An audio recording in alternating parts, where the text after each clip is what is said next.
Hello everyone, हम पढ़ रहे हैं अध्याय वैद्युत आवेश का आज पार्ट 7। आज पार्ट 7 में हम देखने वाले हैं विद्युत क्षेत्र के बारे में, आवेश के निकाय के कारण विद्युत क्षेत्र और विद्युत क्षेत्र का भौतिक अभिप्राय। तो चलिए एक एक करके इनको समझते हैं। विद्युत क्षेत्र या फिर इलेक्ट्रिक फील्ड, ये क्या होता है?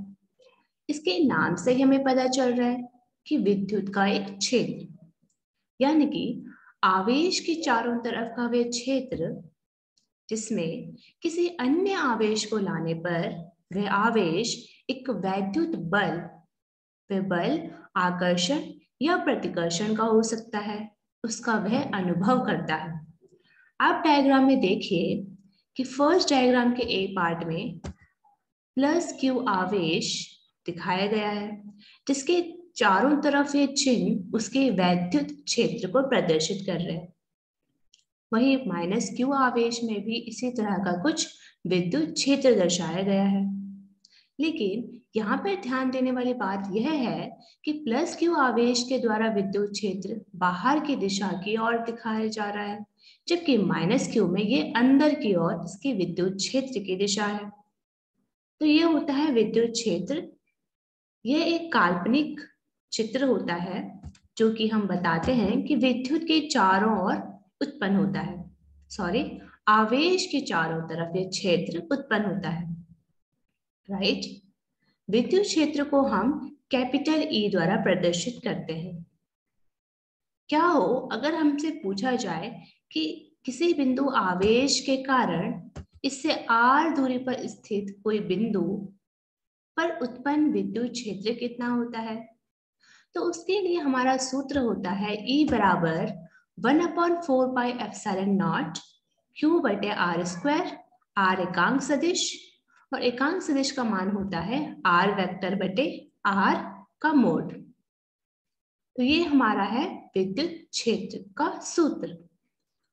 हमने कूलाम का नियम पढ़ा था, जिसमें हमने दो बिंदु आवेश के बीच लगने वाले बल की गणना की थी। तो अगर हम इसकी तुलना विद्युत क्षेत्र की तुलना कूलाम नियम से करते हैं तो हम देखते हैं कि सूत्र तो समान होता है, लेकिन वहां पे दो आवेश थे Q1 Q2, जबकि विद्युत क्षेत्र में केवल एक आवेश होता है। तो अगर हम इन दोनों की तुलना करते हैं तो हमारे पास एक सूत्र आता है जो कि हमें कूलाम बल व विद्युत क्षेत्र के बीच संबंध बताता है, और वे संबंध है F बराबर QE या फिर E बराबर F बटे Q। विद्युत क्षेत्र का एसआई मात्रक होता है न्यूटन प्रति कूलाम। आप इसे इस सूत्र के द्वारा निकाल सकते हैं, विद्युत क्षेत्र बराबर न्यूटन प्रति कूलाम। तो ये था हमारा विद्युत क्षेत्र के बारे में।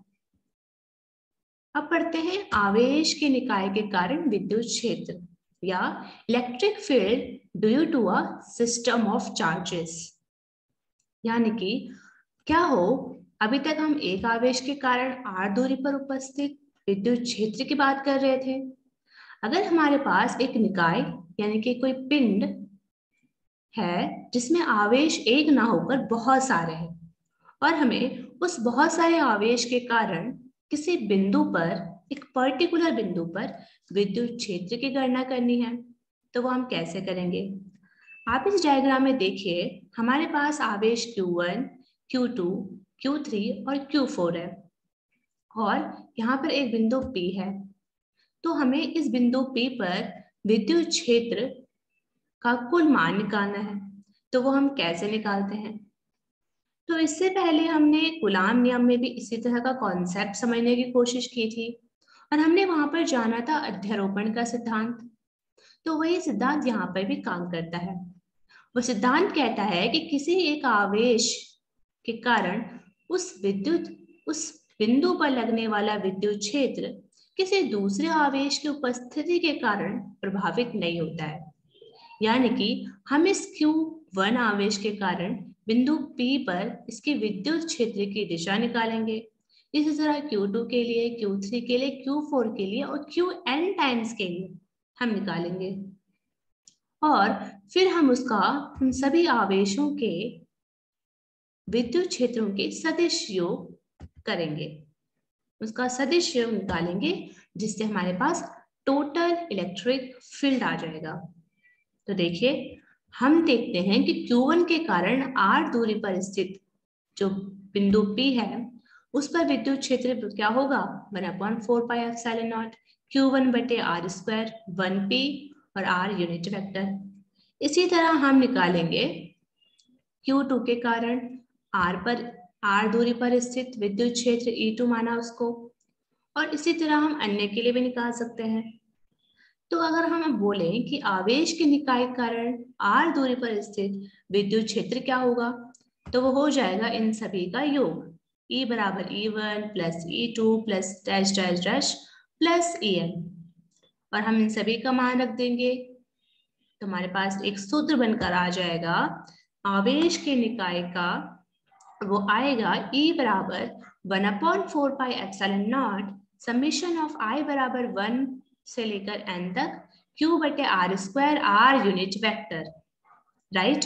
तो हमारे पास सूत्र होता है किसी आवेश के निकाय का जिसमें Q आवेश है, Qn टाइम्स आवेश है, और हमें कुल विद्युत क्षेत्र को निकालना है। ठीक है, तो अब बात कर लेते हैं विद्युत क्षेत्र का भौतिक अभिप्राय या physical significance of electric field. हम जान चुके हैं विद्युत क्षेत्र के बारे में कुछ डेफिनेशन, तो हम समझ चुके हैं कि ये आवेशों की एक प्रणाली के विद्युत वातावरण को चित्रित करने का एक तरीका होता है विद्युत क्षेत्र। विद्युत क्षेत्र को हम आकर्षक बल भी बोल सकते हैं, जो परमाणु भौतिकी और रसायन विज्ञान में परमाणुओं में परमाणु नाभिक जिसमें प्रोटॉन व न्यूट्रॉन होते हैं और इलेक्ट्रॉनों को एक साथ बांधे रखता है, वो बल होता है विद्युत क्षेत्र। विद्युत क्षेत्र वे बल है जो अणुओं के निर्माण के लिए परमाणुओं के रासायनिक बंधन के लिए भी जिम्मेदार है। एक विद्युत क्षेत्र एक स्थिर अवस्था में होने पर आवेशों की एक प्रणाली के आसपास के विद्युत वातावरण का वर्णन करता है। ये प्रत्येक स्थान पर परिभाषित होता है और एक से दूसरे स्थान पर भिन्न होता है। तो यह है विद्युत क्षेत्र का भौतिक अभिप्राय। तो आज के लिए इतना ही, और अब हम जल्दी से रिव्यू देखते हैं कि हमने क्या क्या इंपॉर्टेंट जाना।